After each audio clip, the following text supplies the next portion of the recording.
Good afternoon. Today we are going to be going over harassment, discrimination prevention, bullying. My name is Melissa Jones. I am the ESI HR manager, and we will be going through this PowerPoint slide. At points and throughout it, I will open up the floor for questions. So let's save the questions till that point.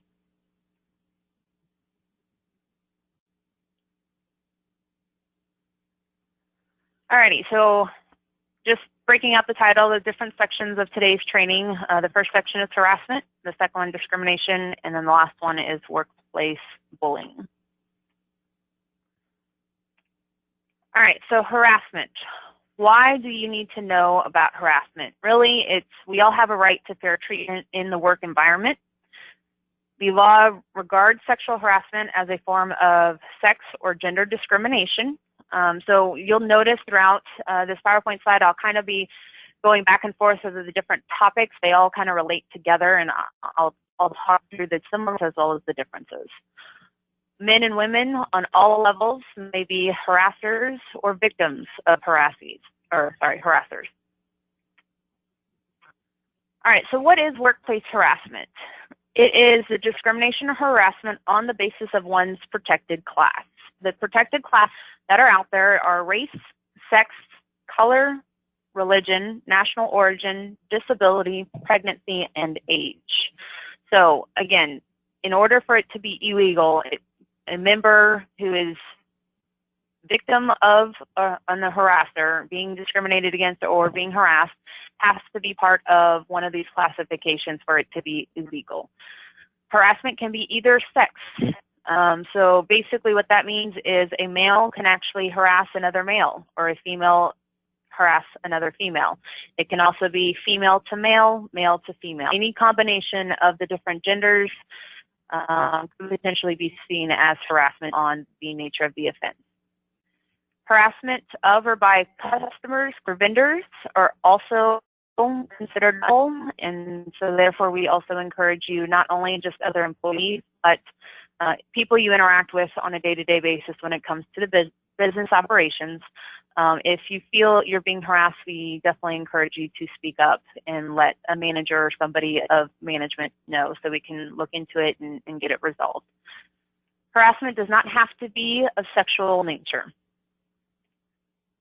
Elements of harassment, so again, just to reiterate, you have to belong to a protected class. It has to be unwelcomed harassment. So if you're welcoming it or you encourage it, it's not necessarily seen as harassment, even though someone else might in that same situation feel it's harassment. But no, just because you have two individuals interacting, one might feel, or those two involved in the interaction may feel like it's welcome dialogue, but someone who walks by and overhears certain comments and see it as unwelcomed in the sense of their comments or derogatory comments or nature and how they are conducting themselves with a fellow coworker, that bystander might actually see it's unwelcome. So you got to be aware it's not just who you're talking to, it's also who may actually overhear the conversation. So I encourage you to watch how you interact with each other in the work environment, as well as any events that are work-related as well. Harassment occurred because of an employee or person's protected category. And then the harassment affects a term, condition, or privilege of employment. So again, it's the protected class, it's unwelcomed, the harassment is due to that protected class, and then it impacts their employment in the work environment. So now to get a little bit more specific, what is sexual harassment? So currently we've been talking about harassment in general, which could be in regards to their race, national origin, other protected classes. Now we're getting more into sexual harassment, which is sexual advances in nature, requests for sexual favors. This can be verbal or physical conduct of the sexual nature, and it affects the employee's employment. It unreasonably interferes with their work performance or creates intimidation, hostility, or offensive work environment, and it is also illegal. All right, so the different types of harassment, typically quid pro quo is more seen as sexual harassment versus the other category. It's quid pro quo, and then also the hostile work environment. So quid pro quo typically relates to sexual harassment, and the reason for that is really what that stands for is this for that. So I'm asking you for this sexual favor, and in response, you're going to get a benefit, or you're going to get a consequence for not partaking in the sexual favor that I have asked. So know that it's kind of a give and take in that capacity. Typically, it's someone of management, someone of authority, basically asking something of someone of lower level in the organization for a favor in order to benefit them or hurt them when it comes to employment decisions. Studies show that women are more often victims. And an example, I'm probably going to have to lay off some people, but if you want to come by my place for drinks tonight, we can talk about options.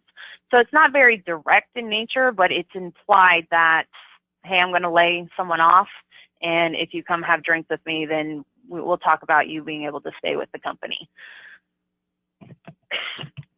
So quid pro quo typically makes romantic relationships in the work environment very tricky, especially when it comes to subordinate relationships.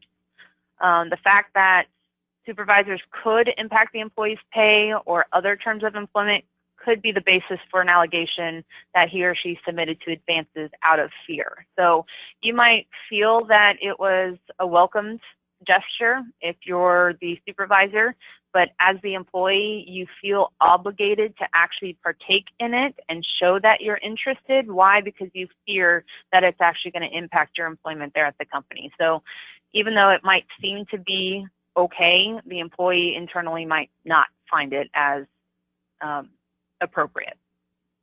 When the relationship ends, the caution there is that the person who didn't want the relationship to end may still be persistent and try to pursue the individual who wanted the relationship to end. So an example of this is, let's say an employee cuts it off with the supervisor, no longer wants to be in that relationship.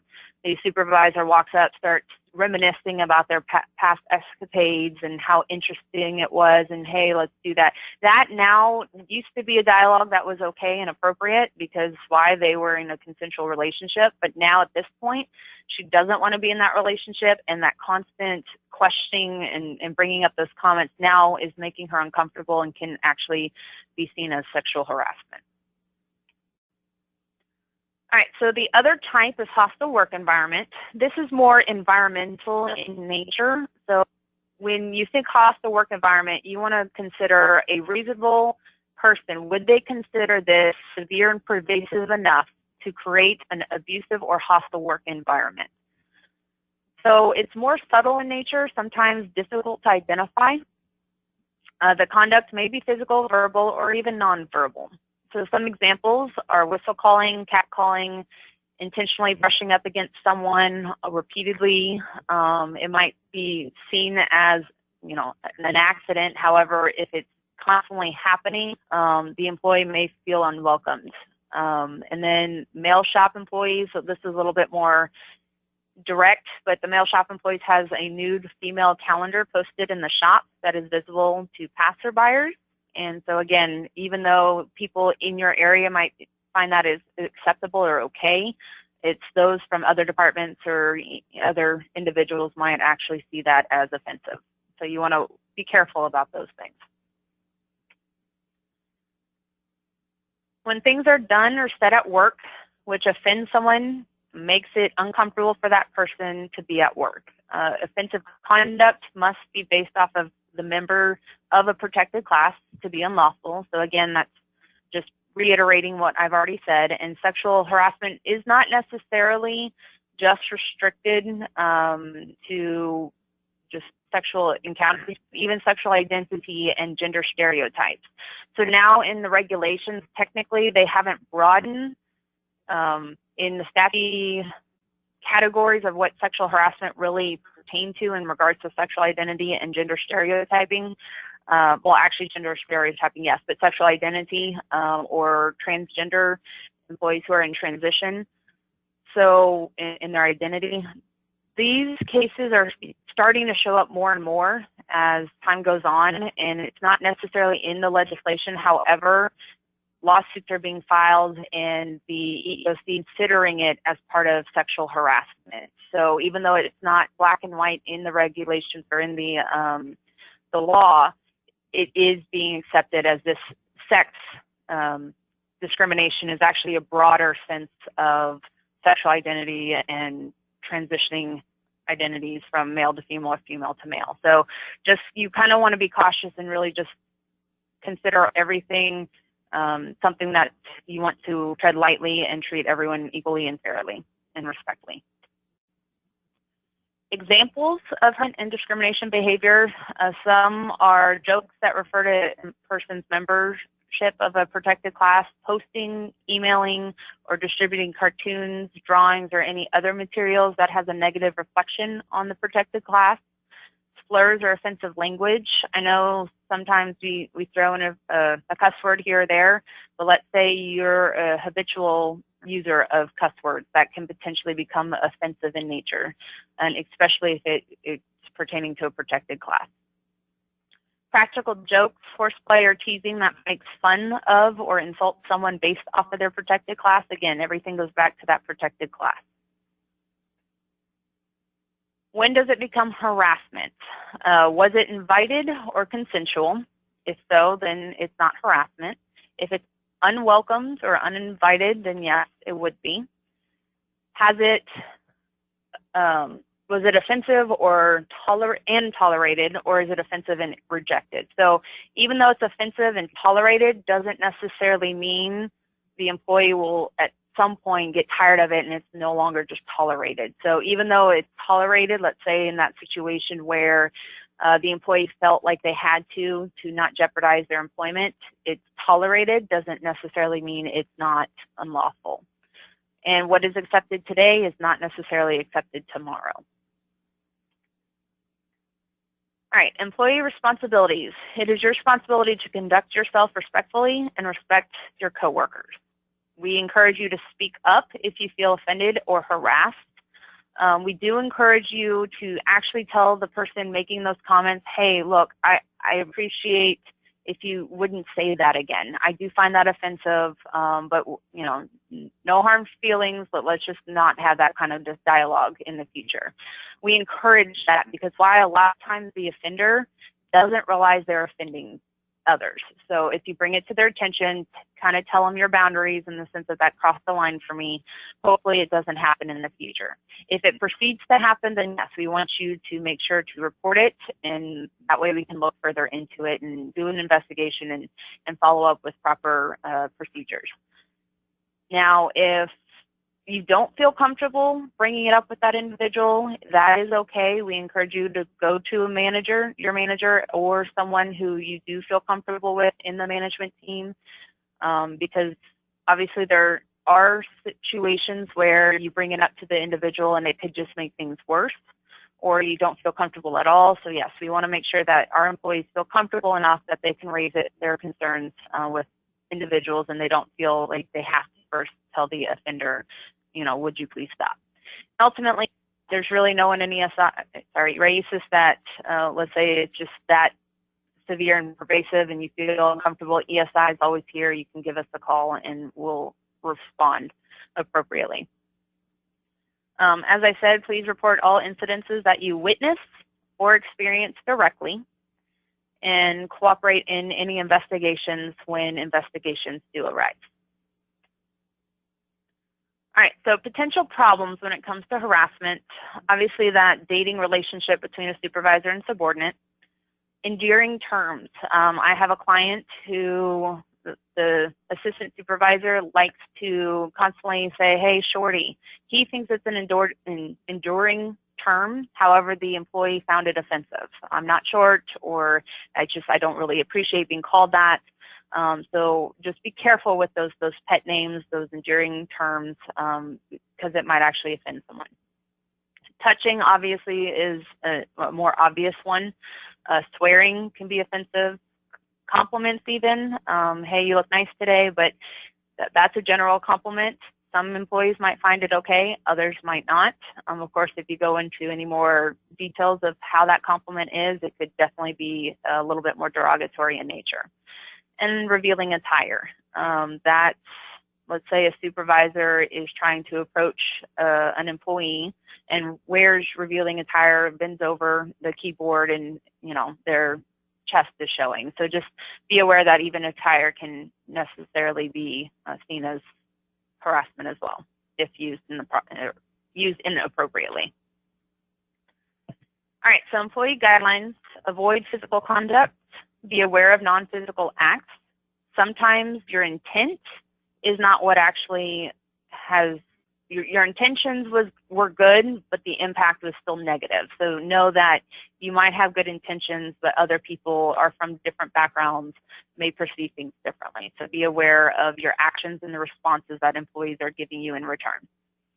Treat others the way you want to be treated, and use common courtesy and common sense. All right, so quiz number 1, true or false: only a physical act by one employee against another is considered sexual harassment. If you'll put yourself off mute and give me an answer. None of the above. It's true. Oh, okay. Only a physical act by one employee against another is considered sexual harassment. True or false? You said false, Dallas.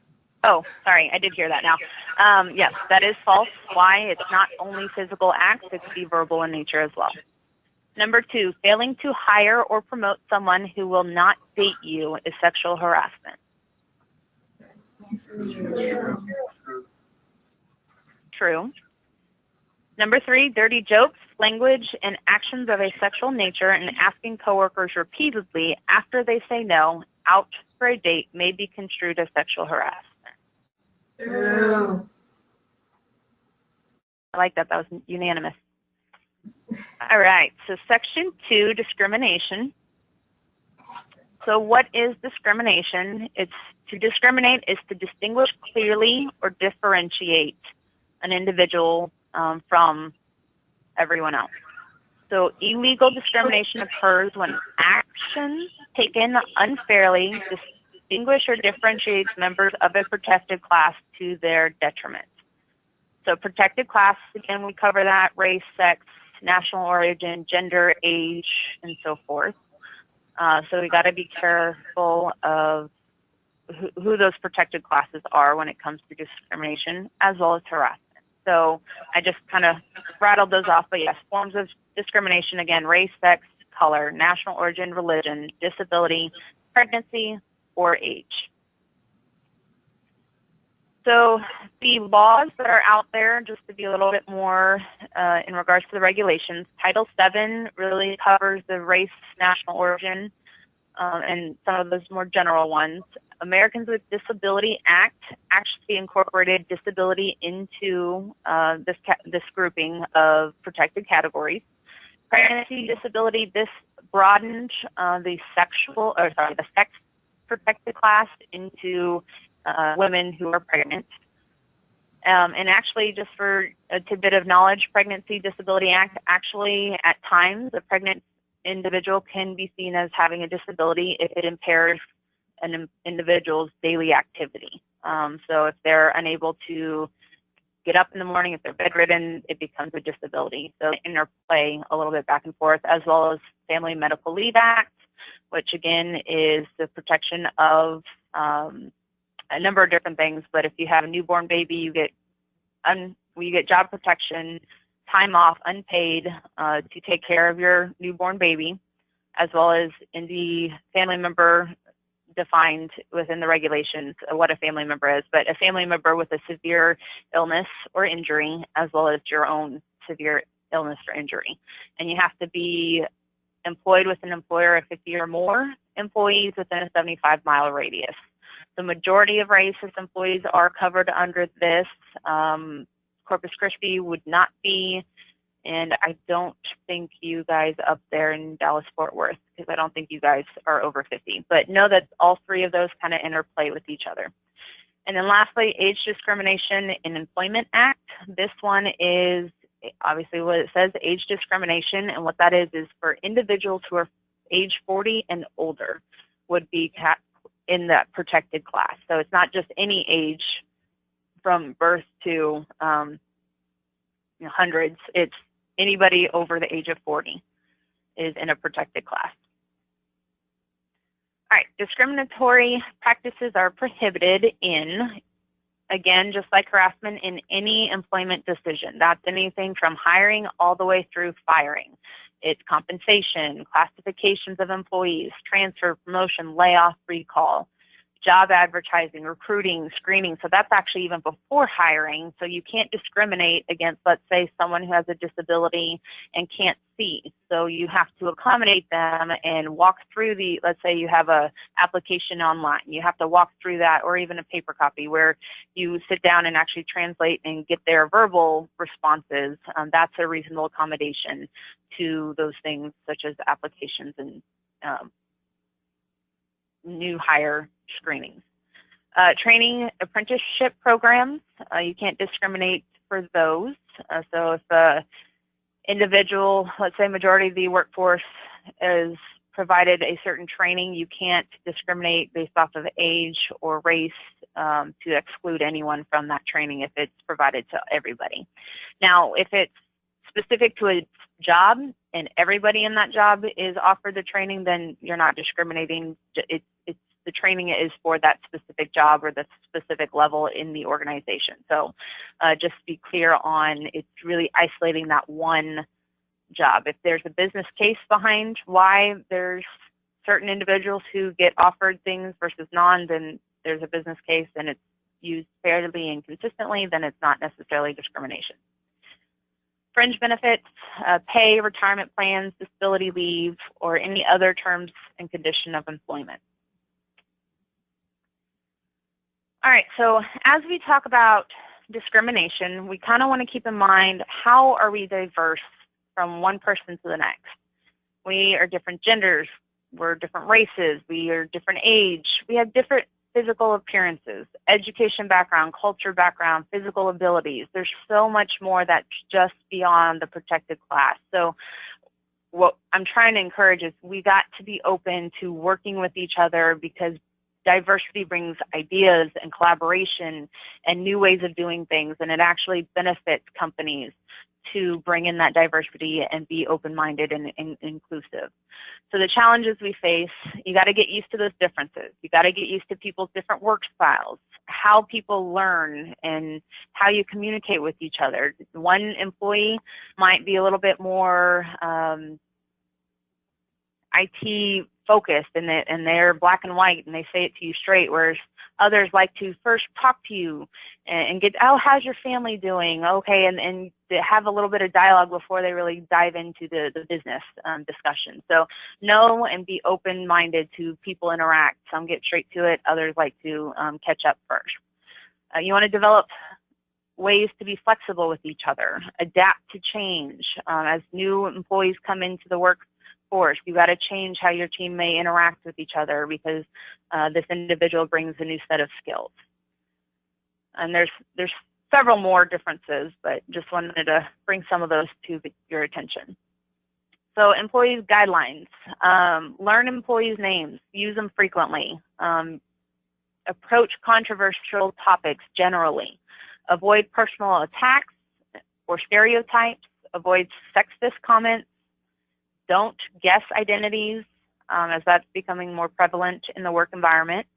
And then Facebook, especially when it comes to recruiting, make sure that you are aware that you go onto Facebook, you're getting protected class information right there on that first page. So we basically deter or actually advise against using Facebook from a tactic in regards to recruiting. If you do want to use it, we recommend that it stays within HR and the person making the hiring decision isn't privy to that information. So just know that that's a little tidbit of information if you do recruiting.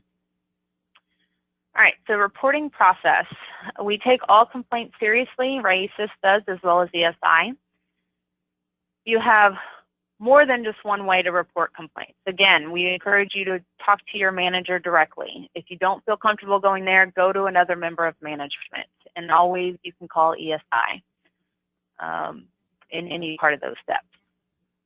Confidentiality and retaliation. So in the laws that I had put in front of you, Title VII for sure, as well as disability, they have in those laws that you cannot retaliate against individuals who bring up concerns of harassment or discrimination for the protected class. So there is no such thing as off-the-record complaint. So if you do bring up a concern, the company has an obligation to respond and look into it and get down to the bottom of it.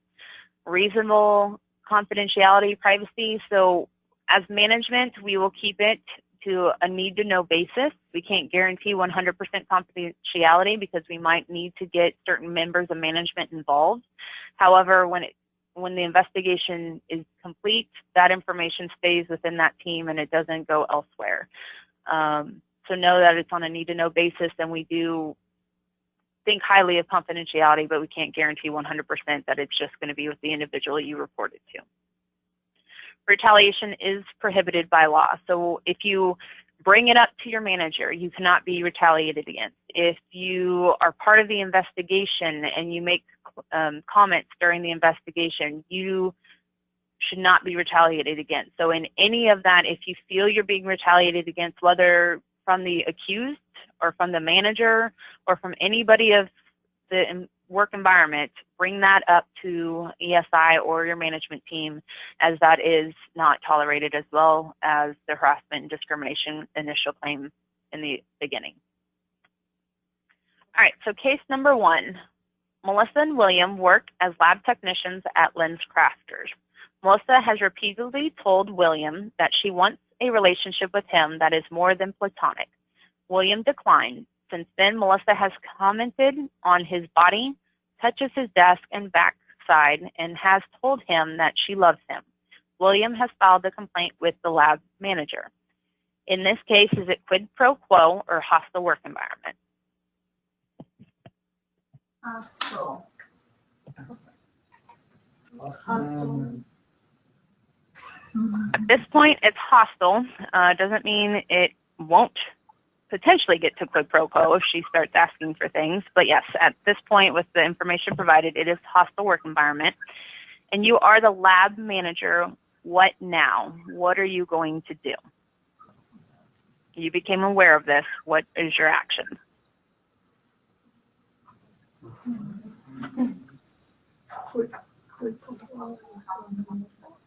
Tell HR? Say that again? We could take it to someone at HR or try and resolve it ourselves. So bring it to HR. Basically what we want to do is we want to investigate the allegations. I don't know how it got to your attention as lab manager. Maybe William mentioned it, maybe a bystander who's been witnessing mentioned it. At that point, you want to basically trigger the investigation process. We want to understand from William what his feelings are, and then if there's any witnesses, and then ultimately we want to address it with Melissa as the accused. And then from there, we would make a determination. All right, case study number 2. A female crew at Mitsubishi Motors is assigned to an assembly line that is predominantly male. The women are targeted with airsoft guns, called sexually explicit names, and subject to sexually explicit drawings on the women's bathroom walls. The women tolerate this behavior with their coworkers and even a few supervisors. Is this quid pro quo or hostile work environment? Hostile work environment. And as a witness in this event, what should you do? Report it to your Report it. All right, case study number 3. Jose runs a delivery business. Jose's nephew, Xavier, just turned 18 and needs the routine of a regular job. In order to help Xavier out, it looks like Jose will have to let Hector go to make room for Xavier. Hector has been with the company 25 years, and it may be good to have someone younger and faster. Plus, Hector has talked about retirement soon anyhow. What should Jose do? Don't fire Jose. I mean, sorry. Yeah, Hector. because Talk to Hector about probably claim age discrimination. Yeah, that's.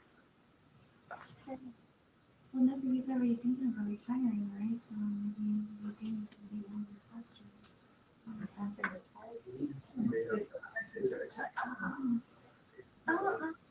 25 years alludes to the fact that they're over 40. So we have to be, cautious about age discrimination. Now, if we have a conversation with Hector and he's ready to move forward with retirement and that's his decision, that's one thing. No harm, no foul. But to just get rid of him with no prior incidences, with no write-ups, it could potentially become a lawsuit if Hector decides to move forward with actually filing a claim. All right, so our last section is bullying. And as you see, there's several types of bullying, bullying is not just in the schoolyard, it's also in the workplace. So there are 4 most common. There's the verbal, cyber, social, which is exclusion, rumors, and neglect, and then actual physical bullying. So workplace bullying, as defined by Workplace Bullying and Trauma Institute, it's the repeated mistreatment of one or more employees with a malicious mix of humility, intimidation, and sabotage of performance. It's the deliberate, hurtful, repeated mistreatment of employees driven by a desire to control. And typically, it's seen as negative acts towards another individual.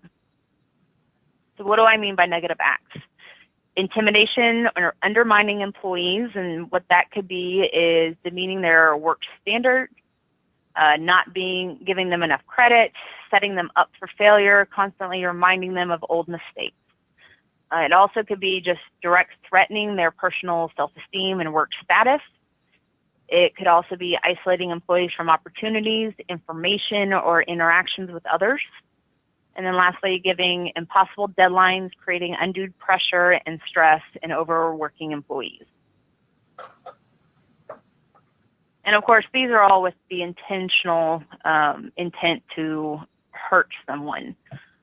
Just because you're working long hours and doing doesn't necessarily mean it's bullying. But if it's repeated and you're being targeted in that sense, then it could potentially be raised to the level of bullying. So other forms of bullying, it's constant and unfair criticism, social bantering or teasing, yelling, shouting, screaming, insults and behind the back put downs, hostile glares or other intimidating gestures, malicious gossiping, monopolizing supplies and other resources. So basically what that is so other employees are unable to actually perform their job, and therefore they fail to meet their standards and they look to be underperforming. Aggressive emails or notes back at a coworker, or overt threats and aggression or violence. So bullying is actually 4 times more common than illegal sexual or racial harassment. It may exist at all levels of the organization, and it actually could be employees, supervisors, or managers. So Workplace Bullying Institute actually did a survey, and what they found is 35% of the workers have experienced bullying firsthand. 15% have witnessed bullying. 62% of bullies are men. 58% are targets are women. And then 86% of bullying is same gender harassment. So there are many reasons for bullying. The most common is just to show power or physical dominance over those that are perceived to be weaker. And it's really to induce that control over the other. It boosts the bully's self-esteem in areas where they feel inadequate. It perceives an individual group as being different. So this is kind of where bullying can get into it actually potential discrimination and or harassment. Other reasons, it's threatening to their personal or threatening to their position within the workplace. So let's say an employee doesn't want to lose their job, they might actually start acting out in the sense of bullying others to ensure that their place in the organization is secure. Bullying can be seen as an accepted behavior in the majority of the people in the workplace, and that's where it's really bad, because why everyone's basically participating in this, and that's why RAICES wants to make sure it's known that bullying is not okay in RAICES work environment. Often times when somebody has been a victim of bullying, they kind of team up with a pack of others to try and bully the bullier. So that in turn is not okay either. So there's a proper way of handling these things. The impact of workplace bullying. So for the targeted or the witnesses or even the coworkers of those who have been bullied, it can have negative impacts such as health effects. It could reduce their self-worth or diminish their concentration. So stress, anxiety, depression, headaches, self-confidence or self-esteem is down. They may not trust others anymore. Often results in the inability to take initiative or inadequate performance or poor work relationships. Diminished concentration can result in declined performance, increase in errors, and even it can result in, let's say, the manufacturing environment. If they're distracted because they're being bullied or harassed or discriminated against, they could actually incur accidents or injuries on a lot higher frequency.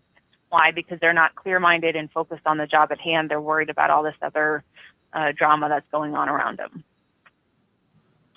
For the organization, so what that results into, it transfers over to decreased productivity. It actually increased absenteeism.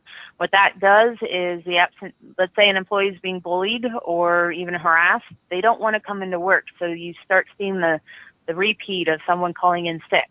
And that should be a sign to where you sit down and really talk through that with what's going on. Is there something that is not uncovered, and we need to understand why you aren't coming into work. And hopefully at that point the employee will feel comfortable enough to raise that at that time. It lowers morale, it increases turnover, it damages work relationships, higher health care costs with all the stress and the physical impact that it has on employees. It actually raises health care costs for the organization as a whole. It increased costs and decreased profitability. It may affect others, such as customer service, quality, and safety. And ultimately, retaliation that may reach levels of aggression and violent behavior. So someone's tolerated it for so long and all of a sudden they can't stand it anymore. And as it's widely known in our nation now, people come in doing violent acts where they actually are shooting people. So we want to make sure that we get bullying out of the workplace just as much as we want out of our schools. All right, so the differences between bullying and discrimination and or harassment. Bullying really is inappropriate and unacceptable behavior, but ultimately it's not prohibited by federal or state law. While workplace bullying may result in a hostile work environment, it is not the same as a legal hostile work environment, which is based off a protected class. Now, I did mention that sometimes it could be because they're trying to isolate a protected class, so bullying can actually roll into harassment, but bullying itself, if it's not based off a protected class, is not necessarily illegal. So I want to caution you, as I've already mentioned, if it's intimidating or creates an environment full of hostility where emotional distress is being caused and it's actually they have some leg to stand on, that it's their protected class, that an employee may actually file a claim. So we encourage, if you witness or if you are aware of any bullying or harassment or discrimination, to bring that to our concern, because why we want to actually have a work environment where employees feel comfortable and safe and are focused on their job as at the end of the day, we all come to work hopefully to provide for our families at home, but also enjoy the work that we do. Tolerating workplace bullying makes it impossible for employers to reach that goal of treating everyone with respect and dignity. And ultimately, bullies may face disciplinary action for improper behavior regardless of their position per the handbook. So we do have that in the handbook where everyone's expected to treat and be professional with coworkers as well as customers. So where do employees help when it comes to prevention of bullying? So treat colleagues with respect as well as encourage each other to do the same. Take a public stand when you hear someone saying something inappropriately or you see that someone's taking offense to that. Speak on behalf of that individual and say, hey, you know what, I really don't think that's appropriate. That's for off hours, or, you know, and it could be stated in a professional manner, in respectful manner. So sometimes employees aren't aware of what they're saying, and it's just a simple reminder, hey, we don't appreciate bullying here. And you don't even have to say bullying. We don't appreciate comments like that, and please stay professional. Never ignore bullying. We encourage, again, you to bring that up immediately so we can look into it. And of course, we encourage you and require you to participate and cooperate during any investigation. All right, so quiz number 1. John Smith, production line manager, calls Mary Adams, one of his assembly line workers, Sweetie Pie, in a group meeting in front of her coworkers. Most of her coworkers are men. He continues saying that she makes lots of mistakes and is slower than everyone else, but she looks really cute in her work overalls and hard hat. He calls her into his office after the meeting and says if she will go out with him, he will give her a desk job to get her off the assembly floor. Is this workplace bullying, or is this illegal discrimination or harassment?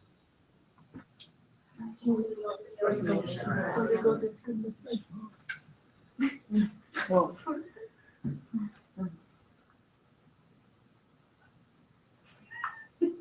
Do we have a verdict? Yes, illegal discrimination / harassment. Awesome, I agree. And really for that, it's gender in nature. Sweetie Pie, treating her differently, talking about her attire. There's quite a few things in there that leads towards illegal discrimination. All right, so example number 2, Joanne Dowing yells and cusses at her coworker, Paul Jones, who has a cubicle next to hers. She makes fun of his new haircut and the way he walks. She constantly criticizes his work performance and gossips to other employees about phone conversations between Paul and his girlfriend. Bullying or illegal discrimination or harassment? Bullying. Bullying. Yep. All right. Kurt Brown, who manages the accounting department, sends nasty email messages to his employee, Peter Marks. He blames him for the backlog in the department and threatens to demote or fire him if the department does not meet its goals.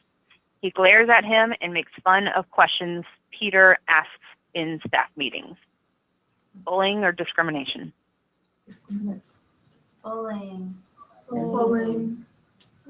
I would say bullying in this one just because it's based off of work performance. He's calling him out. He's not being professional. Now, when it comes to threats in demotion, it's not a sexual encounter to where he's threatening, if you don't do this for me, I'm going to demote you. It's really just inflicting emotional stress and pressure on that individual. So yes, I would say bullying as well. All right, so in summary, discrimination and sexual harassment are illegal and violates company policy. Retaliation is also illegal and is not tolerated. Involves more than just physical conduct. It's comments, slurs, epithets, all of that. It exposes both the employer and employee to damaging liabilities, as individual employees who are the harasser or the individual discriminating could actually be called in and named individually in a lawsuit, so know that you individually, not just the company, could be held liable. And then summary for workplace bullying. Workplace bullying is inappropriate and unacceptable behavior, but is not prohibited by law. Employers must confront and stop workplace bullying because it significantly affects and damages both employees and the company. And we ask everyone to lead by example by treating others respectfully and speaking up and reporting when witnessing forms of workplace bullying as well as harassment and discrimination.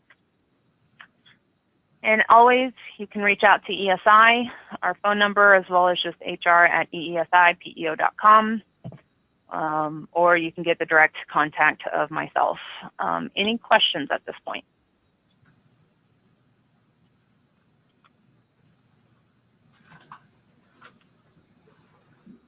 I made complete sense?